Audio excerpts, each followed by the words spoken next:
When something is important enough, you do it even if the odds are not in your favor. Some people don't like change, but you need to embrace change if the alternative is disaster. Failure is an option here. If things are not failing, you are not innovating enough. The path to the CEO's office should not be through the CFO's office, and it should not be through the marketing department. It needs to be through engineering and design. Persistence is very important. You should not give up unless you are forced to give up. I think it's very important to have a feedback loop, where you're constantly thinking about what you've done and how you could be doing it better. There's a tremendous bias against taking risks. Everyone is trying to optimize their ass covering.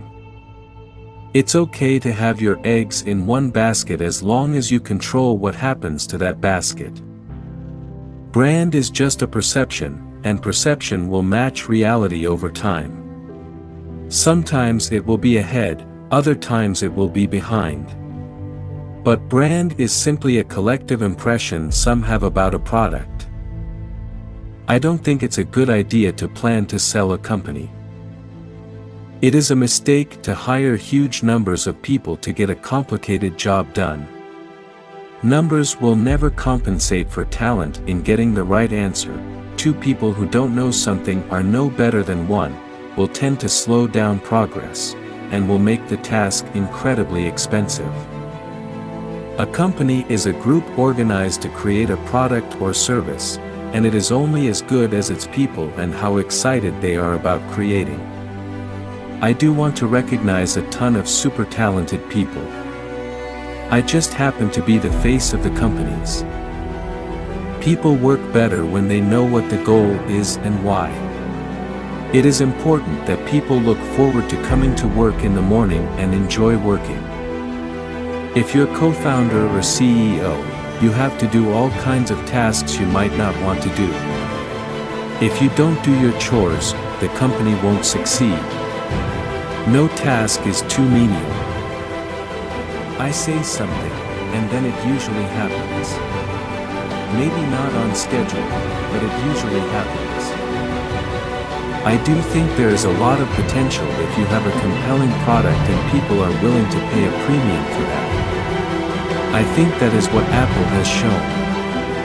You can buy a much cheaper cell phone or laptop, but Apple's product is so much better than the alternative, and people are willing to pay that premium. I don't spend my time pontificating about high-concept things, I spend my time solving engineering and manufacturing problems.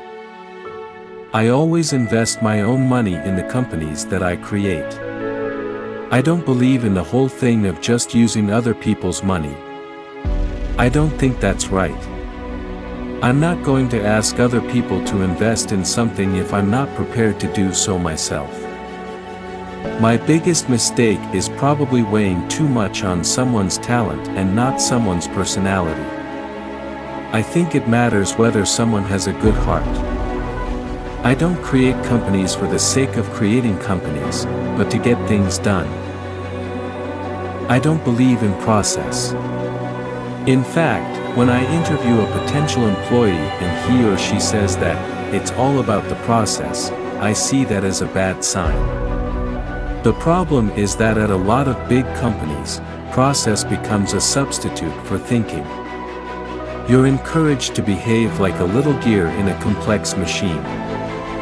Frankly, it allows you to keep people who aren't that smart, who aren't that creative. Starting and growing a business is as much about the innovation, drive, and determination of the people behind it as the product they sell. The first step is to establish that something is possible, then probability will occur. There are really two things that have to occur in order for a new technology to be affordable to the mass market. One is you need economies of scale. The other is you need to iterate on the design. You need to go through a few versions. Talent is extremely important. It's like a sports team. The team that has the best individual player will often win, but then there's a multiplier from how those players work together and the strategy they employ. Thanks for watching and subscribe for more motivated videos.